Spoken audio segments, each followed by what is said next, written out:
Yeah, that's it. We're off. Hello, my name is Jo Rawcliffe. I'm co-founder and director of Morphosis Partners with Simon Hudson. We're delighted to be here today and hope that this webinar is insightful, thought-provoking and stimulating, and as such would ask and encourage that you do contribute to the Q&A as we run through the slides and the presentation itself. We've started that ball rolling a little by posing some questions on the next slide, which Simon, thank you, which collectively are asking, why are you here today? What's prompted you to attend around the interim assignment marketplace? And most importantly, what question would you like answered? In backdrop or a backdrop against Morphosis Partners, we have been in the global interim assignment marketplace since 2014, having spent 5 years prior piloting what works and what doesn't work when searching for an interim assignment from your perspective. So today is all about the sharing of our IP and our findings across the current marketplace and your navigating of it. So with no further ado, I'm going to hand you over to Simon, who's going to put a little bit more meat on the bones as to why the IIM asked us to partner with them and share our IP with its members and indeed non-members. Over to you, Simon. Okay. I would like to think that everybody on the webinar today is either considering their next assignment or potentially has been looking for the next assignment for some time, or potentially are just curious to keep up with the latest insights that are available, and in this case, the topic of finding the next assignment. It would be interesting for both Jo and I, in order to be of greatest value on this webinar, if you're happy in the chat or the Q&A, just to think about the red prompts on the left and to give us a view as to where you see yourself. That would enable us to sort of really pinpoint the right kind of answer so that everybody on the webinar today takes something of value for them, as opposed to Jo and I sitting here with a crystal ball. So if you can make it known as to whether you're on assignment or whether you're having difficulty navigating an aspect of assignment acquisition, that would be really helpful to us. And essentially, the reason we exist is because anything that's in red, we sort of solve on the right in very short shrift. And we do that in a very unique way compared to perhaps available services that are out there. For example, some people will put a webinar up where, you know, they talk to you and it's all quite nice and sort of huddle-like. But actually where we separate ourselves is that we work with clients and actually do the action. So we have an action and accountability orientation. And that really sets us apart when it comes to the value we're able to offer, because whatever we're advocating, we're employing ourselves. And for us, this is what we do on a day-to-day basis. So on this slide, if there's anything that resonates, please do prompt the question, because if you've got the question, it's likely that some of your peers on today's webinar may also see value in the question and indeed the answer. So it'd be interesting to see if anybody can relate to any of those. Are we any good? You know, should you listen to us? We have a number of successful outcomes for a growing number of executives, many of whom are either current or former or soon to be members of the Institute of Interim Management. Not exclusively, we work with permanent portfolio as well as interim, but we cited a couple here just to sort of give you a view that we are definitely relevant to the ecosystem of interims. We have success both in the UK and overseas, and the reason I'm labouring this point is just to highlight that, you know, we are quite good at what we do without trying to sound arrogant. This is our expertise.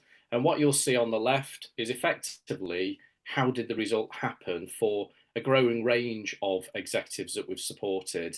You'll probably note the geographies.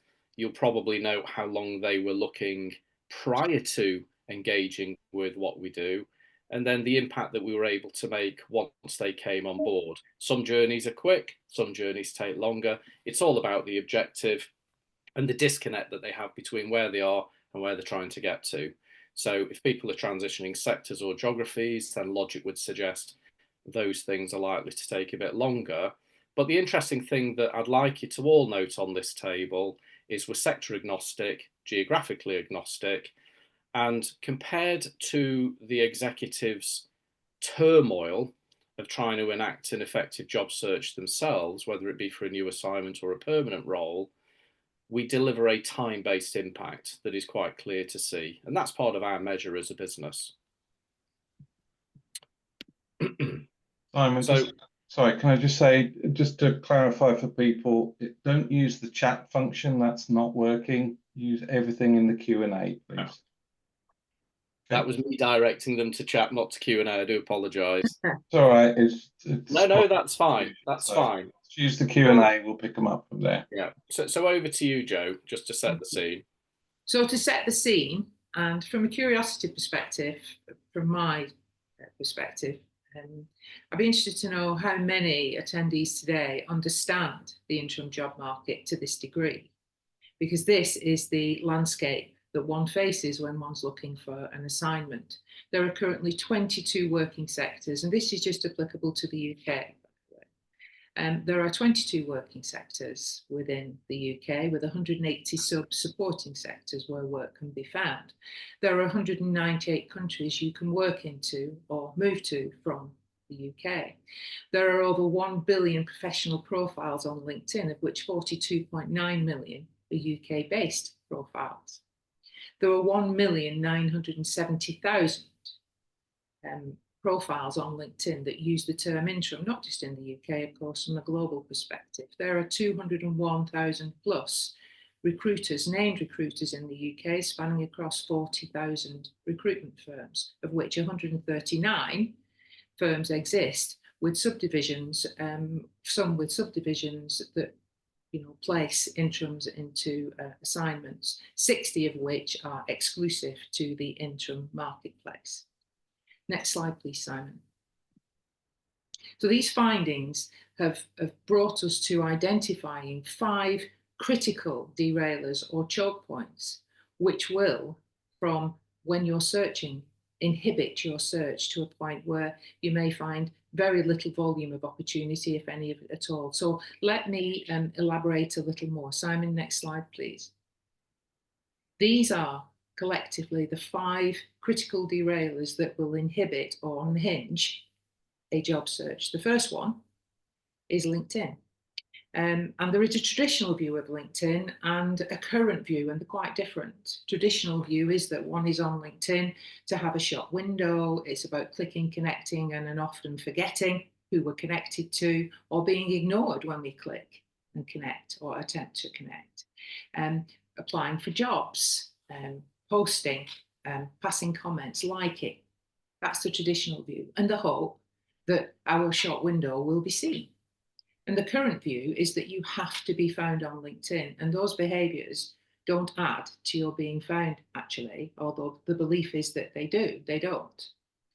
There are many nuances on LinkedIn, many algorithms that you should meet, but the one you should meet is the one where you're being found. There are 1 billion people or professionals on LinkedIn. It's a huge talent pool for access from both companies looking for talent and also recruitment firms or ISPs.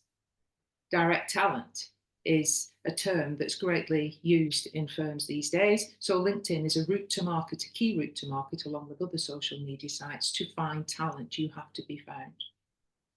The next critical derailer is the correct alignment with ISPs. The traditional view is that you have ISPs that you'll be known to, either the firm, but is it the right ISP for your particular brand, your value, and your requirement to earn?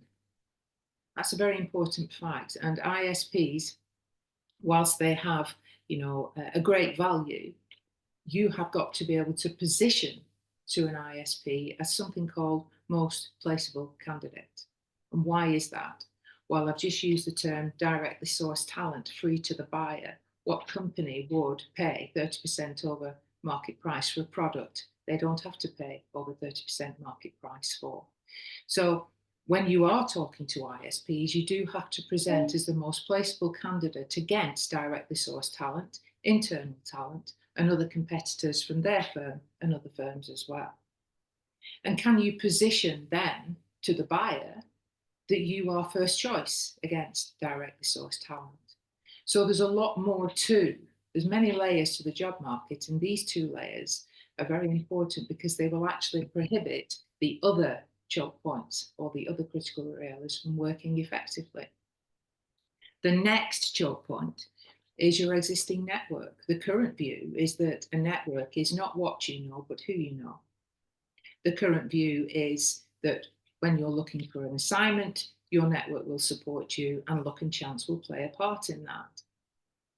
The current view, not traditional view, sorry, the current view is that every network that we have ever worked within to do what we do has been backward facing, from where you have come from where you have worked, the people that you know, not necessarily positioned where you now wish to go next. And the importance of a network these days is not who you know now, but who needs to know about you now in particular circumstances, situations, complexities in businesses and sectors that are relevant to your value and your sweet spot. And your sweet spot is, what condition does a business have to be in for me to be valuable to them? So an existing network carries weight and it has some worth, but essentially any network in today's current job market has to be future facing to give any value or volume of opportunity.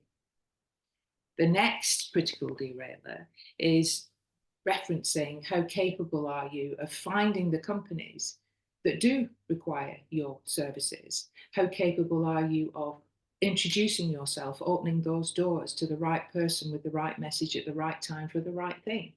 There are many layers to going directly to companies, and it is a critical derailer for many because many can't do that. But it is an important aspect of moving and sustainability in job markets of today. And the final choke point, which some would agree and some wouldn't, and many of our clients haven't agreed at this point, that people lose out when they get in front of businesses that are relevant to them for various reasons. There are 15 biases across an interview process, formal or informal, that many people aren't aware of. But essentially, being able to position as first choice, whether through recruitment or through other routes by going directly into businesses oneself. Are you capable of positioning not only as most placeable candidate, not only as first choice, but also can you position your skills to transfer across sector? So those 5 critical derailers together cause a search to become quite slow and tardy and can become very frustrating.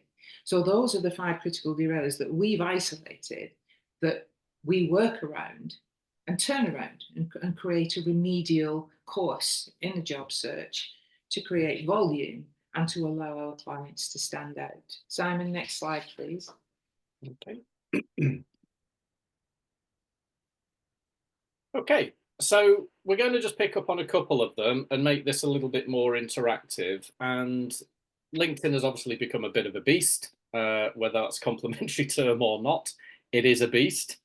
And certainly from our perspective, we see people on there, most days who have either got a green ring around their sort of photo saying that they're open to work, or they're busy sharing recruiters posted job adverts saying sharing for reach, etc. And there's an awful lot of behavior on LinkedIn that people may interpret as being helpful for their own self, as well as helpful to, for example, promoting the recruiter's job advert or promoting a colleague of theirs in the network that may be looking. And whilst those things are useful elements of an overall passage of time on LinkedIn, it's not necessarily that helpful when it comes to the notion of being found. So I'm just going to switch over, if I may, and reshare LinkedIn, basically, because we're going to get interactive. So let me just show you, if you're not familiar with this, 1 second.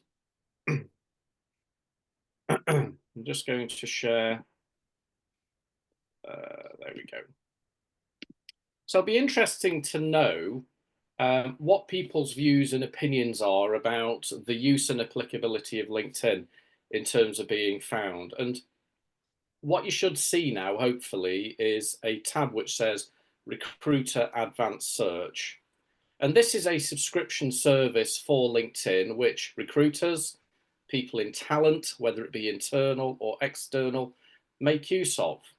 So the premise about being found isn't a question of, I don't know, I know Lawrence at New Street Consulting Group, therefore he knows me. If there's the right assignment, he will call me.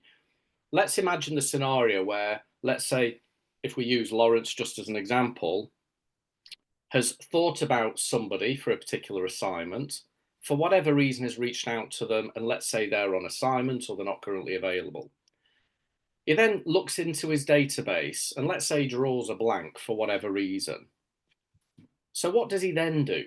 Well, he can either go onto LinkedIn and post the job out there in a very unsniper-like way, hoping that the ripple effect of the ecosystem will get to a relevant audience, or he can use something called Recruiter.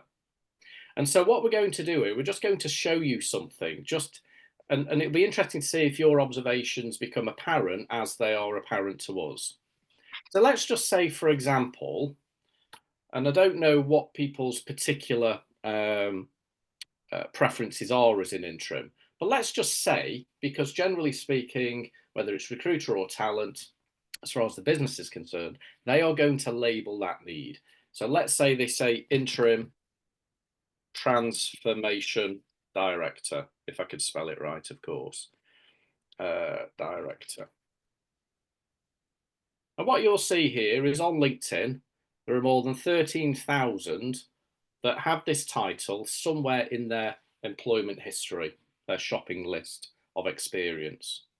And generally, if there's a mandate, interim's a little bit more broad when it comes to geography. So it may be that the right person could be sat in Aberdeen, but the gig is, I don't know, in the Netherlands or London or wherever. But generally speaking, if we think about reducing this number and we think about the mindset of the recruiter, the talent person, they're not trying to, let's look at 13,000 people and give them all the chance to get to interview. They want a quick route, which is known as active deselection, to get to the 5 or 6 that they reach out to. And they've got to do it pretty damn quick. Why? Because companies can outreach directly. Often, even ISPs are often competing as one of 2 or one of 3. So not every gig that they get is retained exclusive without any other route into that organization. But let's just say, for example, and I don't know whether anybody on this call happens to be an interim transformation director, but let's just say that the gig is in London. So that takes us down to 2,800. So immediately 11,000 people have been deselected. You could be one of them. You could be the person sat in Aberdeen who's open for a role in London, but because you don't align, you've been deselected. Then we get to the next thing, because clearly any recruiter hasn't got the time to go through that many. So what they may do is pick on a particular skill or attribute. So for example, if we think about transformation, a lot of it centers on things like ERP. So shall we just put ERP in just as an example? And if we do the variations on that, such as SAP, for example, ERP, more specific, we can see that we're reducing the number now. So skills are a way of being found. But that's just got rid of another, what, 2 and a bit thousand? So effectively what we're doing is we're deselecting towards certainty. We could even be ageist indirectly, because maybe we can pick a year of graduation where we know that those executives, unless mature, are going to be within a particular age range, but that's less relevant where interims are concerned. I could even select on industry, because typically a company, let's say in engineering, will say, yes, it'd be nice if we could have somebody who understands engineering as a sector.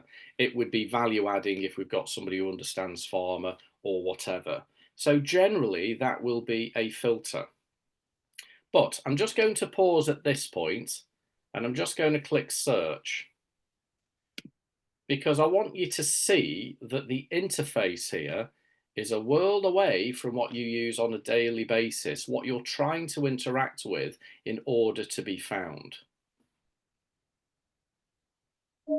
Now, the first thing that you ought to observe here is comments, posts, thought leadership. None of that matters when it comes to being found. What you'll see here are references to where the terms have been picked up. So the titles matching is clearly quite an important consideration. But what you'll also notice is that the term doesn't need to be directly connected like a Boolean term. It's picking up the component parts. And because this person has clearly had a number of roles, he comes up quite high. There are other things that are going on behind this profile that sees him at the top of the list here amongst his peers. It shows me a summary of education. It also gives me a clue as to how likely is it, if I was to reach out to this person, that he would engage with me. But more importantly, I'd also like you to observe two things. One, why is it not brought up the people that I'm connected to first? Surely there should be some preference to that, you'd have thought, because otherwise what's the point in rallying around your existing network if when it comes to doing a search, it doesn't really preference or prioritize on that? And the other thing, you know, again, just to see, is for anybody who is an interim transformation director where ERP is the thing, then it's also interesting for you to get a sense of, not to feel nervous about it, but just to recognize that, you know, there's a lot of choice out there. And when it comes to a recruiter, for example, if I just give you my view, you know, having spent time as a headhunter in the past, you know, what can I see here? I can see, oh, Imperial Brands. I can see PwC, Diageo. I've heard of them. I know them. It's biasing me. Yeah. He's had multiple gigs, repeated gigs. Wow. He's probably a high value person. So I'm not given the full story. I'm given a very short view, which looks nothing like the way that 90% of people interface or experience LinkedIn. So when you're thinking about your activity on LinkedIn, what you've got to be conscious of is what actions and activities support your ability to being found, and which activities and actions can actually detract from that. So again, not to mention any names, but there's one profile that I saw recently where I think I first connected with him about 4 or 5 years ago. At the time, he'd got about 600 contacts on LinkedIn. He's now got about 18,000 followers / connections on LinkedIn. He's all over LinkedIn with comments, posts, things various.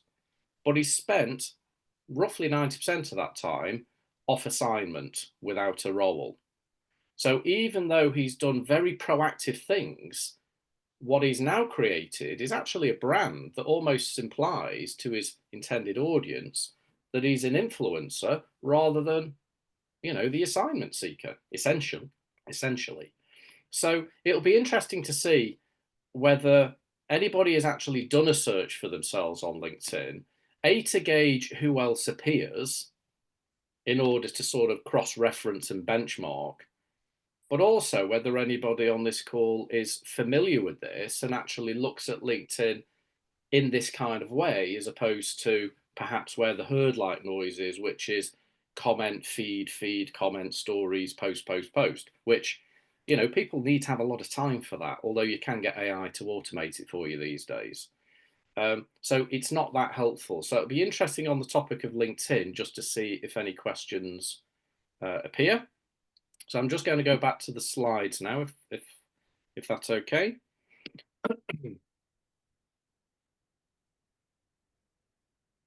And we'll get back to the second topic to talk about. So I'll just bring that up so it's on view. And Joe talked about this, about aligning first and foremost to the right person in the right firm. You know, the recruitment industry at large is in a pretty dynamic state at the minute. And that's a sort of fairly polite term. You know, some are doing quite well because they're chasing the growth market of the Middle East. America's doing quite well. You look at the UK, without getting political, there are certain aspects of it that, you know, it feels quite somber in a lot of respects in the UK. There's also an estimated 1.6 million executives in the workplace on PAYE that are forecast to be displaced in the next 2 to 3 years as a result of business adoption of AI and similar, and the pressures on reducing pension costs, etc., etc. So they will come to the market. Ideally, they're looking for permanent jobs, but there's going to be a number of them who potentially will be thinking, hang on a minute, can I not just take this skill set and apply it as a consultant, as a contractor, or indeed as an interim person? So what that means for recruiters and ISPs in particular is that they're going to become more awash with candidate traffic.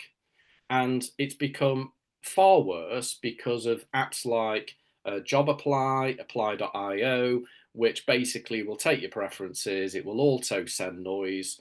And, you know, Joe and I are in HR leadership communities. And, you know, one HR director said they're getting nearly 1,000 applicants per role, having put into their business AI to support their branding outreach. So you could argue that plays to the, well, in that case, you need a recruiter to help you cut through the volume. But what it's actually causing for a lot of businesses is a lot of confusion or noise. And it's the same with a lot of recruiters. And I don't know whether you've noticed, but over the last few months in particular, the number of ISPs who are advertising their vacancies on LinkedIn, which kind of undermines the notion that an ISP has their own sort of secret networks of talent that an employer can't get direct access to, because essentially they're interfacing with, in essence, a public domain in the form of LinkedIn. So it kind of begs a question, with all of this talent around, including probably very capable people on this webinar today, and all of this disconnect within businesses trying to get from trying to recognize what the new future lay of the land will look like and trying to forecast that. At face value, interim should be being snapped up left, right, and centre. But that's not what's happening. Part of it is political indecision that's causing disconnect with employers. Part of it is actually the way that interims are positioning. Why do we know this? Because we've got recent clients where we've been able to give them a continuum of assignment opportunity against a backdrop of my network's not working, ISPs aren't returning my calls, or they don't seem to have the right mandate at the time that I'm needing that next opportunity. So whatever the singular reason is, if you're looking at ISPs, recognize two things. Firstly, their client is a company, because that's where the commercial agreement sits in most cases. Secondly, your role, therefore, is to put yourself in a position where they feel not just clear on your competence and expertise. And the word of advice I'd give here is that if you are, for example, very adept at, for example, finance transformation, it's very technical. Sometimes you've got to have a language that interprets and resonates with your intended recipient. Don't assume that the jargon that you are very comfortable with, that is your world when you're on assignment, is necessarily jargon that is that well understood either by the recruiters or indeed when you go on into meeting with the business themselves. So just recognize that if you're in a very technical, highly jargon orientated environment, that sometimes, you know, keeping it simple type analogy can actually work to best effect. So one of the things that I would sort of suggest is really for you to look at your ISP connections and contacts and ask yourself first, am I with the right consultant within the right firm? The second thing is that don't expect or assume that the recruiter works as part of a team. They may be under the same roof, but I've seen plenty of examples where one interim was assigned to a particular consultant, their colleague had the mandate, that job got filled, the interim then found out after the event, well, why didn't you refer me? Why didn't you make me aware of that? Oh, well, that was their job. They were going to get paid for it, not me. I thought you'd be good for this role that I'd sort of got in pipeline. So they miss out simply because they're not connected broadly enough with the right individuals across the right firms. But secondly, I would say it's an investment in time to build a relationship. And one of the biggest bugbears that recruiters have is the fact that the only time people reach out to them is once they're off assignment and they're needing the next gig, and suddenly they appear out of the blue 6 months later or 12 months later and say, have you got any assignments? Now, granted, you could argue that's the kind of behaviour that sometimes recruiters give to talent. Whichever's the right or wrong answer, you can control your bit, and your bit is about investing time and energy in curating the right relationships, because NPCs really is a biased conundrum. When they're talking about most placeable, they're thinking, who do I like? Who have I placed in the past? Who do I know can get through interview process? Because quite simply, if you can't, I'm not going to get paid as that interim recruiter. So they've got to back people that are good at the game of landing the assignment, just as they are capable by reputation at delivering on the assignment when they land that opportunity.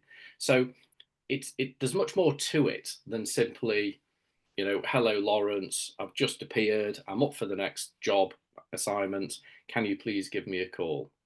So there's lots to consider when it comes to that. And, you know, the right ISPs with you, with the right perception with them and the right relationship with them, that can be a great gravy train. I mean, Joe and I speak to people who have, as a continuum, got jobs through only 1 or 2 ISPs on a continuum of tenure. So, you know, and what is it that sets them apart? It's the investment in relationship. It's the fact that they're proven to be able to land the assignments, amongst other things. But ultimately, ISPs are only one route to market, of which, you know, Joe touched upon LinkedIn as another route, and obviously things like existing network and going direct. So again, be interesting to see whether there's any questions, comments, observations in regards to that particular aspect. Okay. So today, having covered the 5 critical derailers as essentially routes to market in their entirety or singularly, we are offering our workshops across the 2 critical derailers Simon's talked you through just now, LinkedIn and the ISP arena. The workshops are bespoke. We're not a sausage machine. They are bespoke to the individual that we are offering the workshop to. They are 6 hours in length. They are broken down across 3 times 2-hour sessions, because there's a lot to take on board. Because as we've taken you into the live environment by taking you on LinkedIn today to show you, recruiter, we do the same in that webinar or that seminar.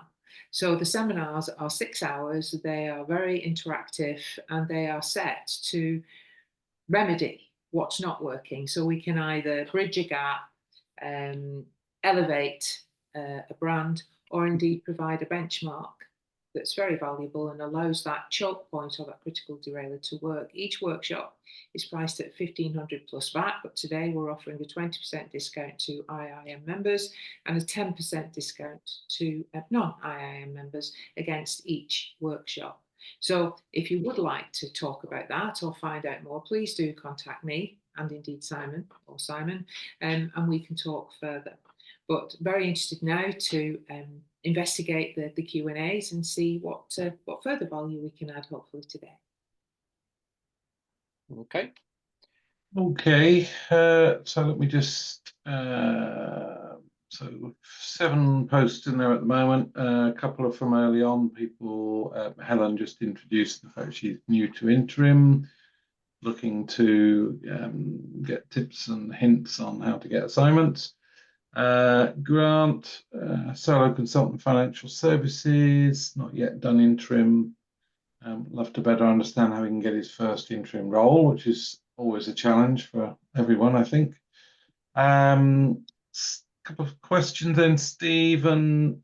With so many interims looking for new roles, how do we stand out from the crowd and get found? There's a good one. Do you want to take that, or? Yeah. Do you want to answer it, Joe, or? No, you carry on. We can both contribute. We'll both contribute. Oh. Yeah. So there are probably 3 things I would say. The first thing is that when people start to struggle to get movement towards the next assignment, one of the things that executives tend to do is they start to almost dilute their focus and look more broadly. So, for example, an interim, I don't know, CFO may start to go, well, actually, maybe I'll do an interim FD job or an interim FC job. Or I know I've done engineering, but that seems a bit flat. So maybe I'll look at manufacturing or FMCG. That's exactly the behavior, point one, that you shouldn't be adopting. Because whatever that sort of diversification is in that breadth, you can absolutely be sure that there'll be one person who is the master of whatever that is. You know, because actually what makes an interim executive interim, it's the fact that they are proven within a skill set to a particular situation in a particular environment. So, you know, as much as, you know, over a pint in the pub, you could argue, yeah, that's plausible, that makes sense. In reality, you know, if you have that broader view, then the question that you'll be almost impossible to answer is, well, where do I start? So the first thing I would say is, in terms of standing out, is actually commit to almost have this confidence leadership tenet of conviction and clarity, which is, I am X. So for example, an interim CFO, okay, that's not enough to really focus. So where does that apply? Well, actually it applies to industrial engineering firms. Great, okay, there's thousands and thousands of them in the UK, so I'm pretty sure at any given time there'll be at least one that needs your capabilities. But that's not enough, because actually if you've got thousands of companies, you then need to consider, but actually, where within a business cycle have I typically been sort of hired, appointed? Well, hang on a minute, the common theme is they've seemed to be in growth, or they've seemed to be at a juncture where there's been a carve out, for example. So that becomes the niche within a subset of the sector within the badge. All of that specialization, if you go back to say LinkedIn and that recruiter snapshot I showed you, anything that's broad will get deselected out. Why? Because LinkedIn is just a CRM system. Forget the word algorithm, forget the word AI. It's just a CRM system. The only time the algorithm has influence is if you are putting loads of content out there and it goes into the home feeds and you want that to stand out for some purpose or reason, i.e. you're trying to become an influencer, for example, then actually that would be the behavior. So the first point about being found is actually the focus. The more focused you are, the second thing then happens, which is your audience becomes finite. So when it becomes finite across the three routes to market, the first route, let's say, is the advertised stuff of recruiters, ISPs. Well, you are then far more able to then isolate in a very precise way who the relevant individual within the relevant firm is. Similarly, when it comes to existing network, you may have amassed lots of contacts over time on LinkedIn, whether it's 300, 1,000, 5,000, it's a lot to navigate. But if you're focused and clear about where you're going and what your true skill is, your existing network probably only has 30 to 50 relevant people in it when it comes to what Joe talks about, which is that future facing, future relevant network. And then the third route to market about going direct and being empowered, whether it be to end companies directly or the intermediaries, not ISPs. By intermediaries, I would mean, depending on your skill set and preference, private equity, VC, could be the banks, could be advisory firms, corporate finance houses. And certainly the clients of Morphosis get a lot of success by us navigating them through those intermediary channels through which they get access to the end opportunity. So by having that focus, it enables everything else to be moved forward in a much more efficient and effective manner. And then the third thing I would say, sorry, Joe, the third thing, pardon? Sorry, go on. Yeah, sorry. The third thing I would just say about the focus then and the audience being finite is that you then are able to remove the time wastage of doing what you may today think as being relevant things, conserve a load of time, redeploy that time, just as you would do on an interim assignment. That's what you're doing. You're effectively aligning your efficiency through experience and expertise. So So from that, you can make sure your engagement is then much more deliberate and much more effective. And what happens then is, because you're engaging the right audience who are most likely to be receptive to recognize your capabilities, your look factor or conversion rate is a lot higher. Sorry, Joe, over to you. No, I was just going to add, playing devil's advocate, as I always do. One does have to consider, especially if you're new to the interim market, two things. You do have to really consider your routes to market, because many new interim players that we've worked with have thought it was all about applying for roles through ISPs, relationships with ISPs. Let me ask you a question. What ISP in today's highly fragmented, very competitive market is going to risk putting a newbie onto a procurement process where the company is going to want someone who's tried and tested for the role that they're looking to fill, the sweet spot that they're looking to fill? So the point of making that as an example is the fact that you do have to think further than that, because that's not your most salient route to market. Your most salient route to market is one of two. Your existing network, where, being devil's advocate, if you are new to the interim market and have never been an interim player before, do your network accept you as such? And how do you reposition and monopolize and extrapolate from that market to get best value for yourself, be it all of one or two opportunities or advocacy to do so, to be put forward into a role or in front of a company that you're right for? So one does have to think about future-facing networks. A network is not about who you know now, particularly if you are a new to the interim game, because that's about monopolizing and changing the opinions of those that know you for full-time work. So that's something I would bring the attention of anyone new to the interim market to ponder on. And I would also ponder on, how do I go directly to businesses to position myself as best buy? Because we can have networks, we can have relationships, but it's about strategic and tactical thinking and common sense. So there is no reason with anyone that we've worked with that are new to the interim market that they didn't go on and add great value and enjoy their interim journey. But the first interim gig is the hardest to win. And so you have to be tactical and strategic. And that's why when we work with individuals, we do have to iron out the routes to market quite quickly. But it's just food for thought and playing devil's advocate as I do. So I hope that does have some value and answer some way the question that was asked. Okay, thank you. A little bit more around LinkedIn here. So some comments, and I guess it's really just for you to respond. So Grant was saying, so taking the view to be brief on LinkedIn rather than very expansive. Is that, I can see your face, Simon, so perhaps let you answer. No. Well, what I would say is that if we think about where I took people in the demonstration recruiter, that is all about effectively keywords. Yeah. And filtering like any CRM system does. However, let's say then that, was it Grant you mentioned who's asked the question? So let's say that Grant then ends up in that selection, and let's say, I don't know, there's 40 or 50 profiles that come up. I then decide, what am I going to do with him? So my action at that point is then to go to the normal LinkedIn profile, even though I can message directly through Recruiter and probably do all of the transaction through Recruiter.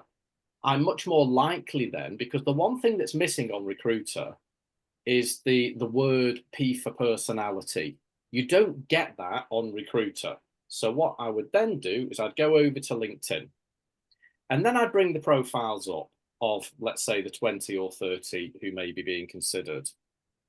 I will definitely be influenced to the negative of people who are, let's say, expansive, verbose, non-focused, non-structured.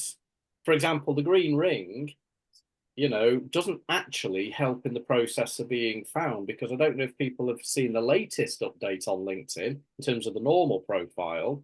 But if you connect to those people with the green ring and you look in your network list, the green rings have miraculously disappeared. So it's not quite the tool that perhaps a lot of people think it is. So if you're going to be expansive or expressive, my advice would be that you do it with two angles in mind. The first one is to validate your expertise. One of the biggest things that an interim can do is express their continued market value, essentially, because ultimately that's what you're looking for, a particular business with a particular problem to buy into. So if you have a LinkedIn profile that's too lean, then you may need to put one or two little items either as a featured post or maybe within a project, which is a separate option on LinkedIn, where you can effectively example what it is that makes you highly prized as an interim for a business with a particular situation. So you can expand that way. The other way that I would say in terms of market currency, which is what we trade with on LinkedIn, is we can use particular elements of either market insights, knowledge, for example, around either the sector or the subject that lends to you. And rather than put it out there, as a lot of people may do, as a here's an article or here's a post and let's hope somebody engages with it, and some people in your network generally will, what we actually do with it is we use that to support, for example, the ability to go direct. So rather than go, hello, Bob, who doesn't know me, from Adam, I'm looking for my next assignment, I thought I'd be proactive and see whether there's anything going. That doesn't really work because you've not invested time, because essentially it goes unsolicited. So, we've got methods which, when applied, tend to work more often than not, which includes what we call directed directional networking and dynamic posts. So for us, the only expanse we're doing is to go directly to the audience that we are trying to bring to us. So hopefully that answers it. Could I just add a little, again, devil's advocate? Very few people recognise that their digital footprint far outweighs any CV in any shape or form. So whilst, yes, we have to be concise on LinkedIn, we also have to remember what buyers or recruiters are looking for. They're looking for 3 signals or 3 components of your background that will give them some idea of your value. And those are to do with money, pounds, dollars, whatever, percentages and time. So whilst being brief, you do have to be very concise, yes, with your information, but it does have to contain successes. And also, when you're talking about people's profiles, not many people recognise that when they leave their connections open, in other words, open to the public view, that they are actually offering up competition to those looking at themselves. So, for instance, if one's connections are in blue and open to public, anybody interested in you can also look at your network, which some people might not be concerned about at all. But I would be very concerned as an interim looking for the next assignment, because I would want the focus to be on me, because you can be sidewinded, you can be ignored, and also your connections can be directly approached without you even know it, just by mentioning your name. So digital footprint is very important, and you will be judged on your URL, your link to LinkedIn, your LinkedIn profile, your successes, your language, how you position yourself, and also your competition, which, if you have your connections open, will be there. And the green banner, as Simon said, has nothing to do with being compatible with recruitment or searching. It's just something that LinkedIn added as a bit of comfort to those who were looking. And as for posting, I would strongly advise against asking for help, announcing that you're looking for your next role and hoping that someone can bring something to the table. And I would also advise against going out on LinkedIn and posting that it's not working and that, help is needed and can anyone offer any advice or whatever. Those are tactics that don't add to a brand and reputation. And again, it's just playing devil's advocate and just put another layer against what Simon was saying. So I hope that's useful and adds some value again. Thank you, Jo. We've got about 9 minutes left, so there's a couple of other things. Do you have other slides that you want to go through particularly, or do you want to stay with the questions? I think that's a question. We're happy with the questions, because I think the slide that we're on is hopefully will stimulate thoughts from people, or pushbacks or challenges from people. Okay. So happy with that for a few minutes, and then we can just go back to the offer slide at the end. Okay, that's fine. So just building on Grant's comment on being brief, sort of very focused list of projects, companies, etc., would seem the way in which the search will find, yeah? Yeah. Okay. Is it worth investing in Sales Navigator to connect decision makers to decision makers? Yeah, I would say for the average exec interim, if you're not making the most out of a standard LinkedIn subscription, then I would say that your first pitch to sale should be getting that to work as effectively as it can. LinkedIn, when it's used properly, is very useful. I mean, you go back 10 or 15 years where LinkedIn was just, let's say, an idea. I mean, just think about the ease of access that people have now. But the problem is most people use it ineffectively. So Sales Navigator for me is for small businesses who are looking to ramp up and want a continuum of alert feeds. So for the average interim that, let's say, looks for an assignment, lands an assignment, is busy on assignment for, let's say, I don't know, 9 months, 12 months, maybe shorter in certain cases, that continuum of investment with something like Sales Navigator is not really going to help, because the big question will be, do you have the time for that? Certainly from our point of view, with the clients that we support, we don't get them to invest in Sales Navigator or Recruiter even, but what we do use those vehicles for is to really impress on them what the strengths and weaknesses are of those platforms when it comes to the notion of being found.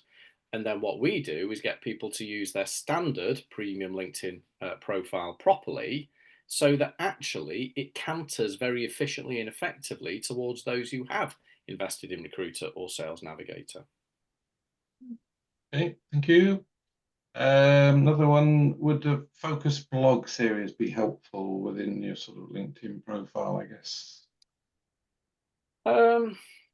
There's an awful lot of noise out there on LinkedIn, particularly with the recent addition of video and people doing podcasts and things like that are on there. So the challenge you'll have with that is it becomes quite a crowded marketplace. Having said that, if your intention is to validate key capabilities, market currency, and your sort of competence and relevance within that, then yes, it's a good way of conveying your personality, for example, not just in written form. The question I would have, though, is some people are very good in front of cameras at articulating themselves, others not so much. So the question I would say is, if that's not your most comfortable and preferred medium, it can actually work against you. So written text can be just as effective if directed to the right audience. And certainly when we do these types of activities on behalf of our clients, we don't put them out there for LinkedIn and to sort of, I don't know, make LinkedIn even bigger and keep more people on LinkedIn more time. What we actually do is use it as a reference point for then direct engagement. So from our point, it's if they're lacking something in the profile, we'll do it to bridge a gap for a particular target audience in mind.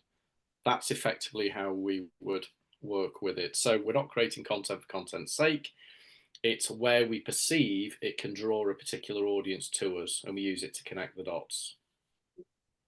Okay, thank you. Another one for Grant. How do I close my networks on LinkedIn? Okay, so if you go to your top banner, you've got a very small circle with your image. It's got a very small drop-down arrow by it. If you click on that and then drop down to effectively privacy and settings, it's within there in the sub-menu. You can actually Google it as well if you couldn't follow that. You just Google, how do I close my network down on LinkedIn? It will give you and it's very simple to do. I can't recall off the top of my head. I do apologise, but Google it if you can't follow, can't find it in settings and privacy. And interestingly, on that subject, when we talk about routes to marketing, we talk about critical derails, we talk about being brief on LinkedIn, activity on LinkedIn, etc. I've not met many execs yet who, when they're looking for routes to market to find work, have actually audited their network or recognised that they can audit it through LinkedIn, and that it will split down into 3 key areas: those who've worked for you, who have very little relevance to being able to point you in the right direction, or indeed any inclination to do so. those who you would consider, or they would consider you to be direct competitor, and those above you who you are no threat to, senior stakeholders in businesses that you are connected to. I haven't met one interim player or full-time player, because we work other markets as well, that has actually taken the time to recognise where their most salient route to market is, and how to use LinkedIn, going back to Simon's comment about how efficient it is and what a wonderful machine it can be if you know how to use it effectively.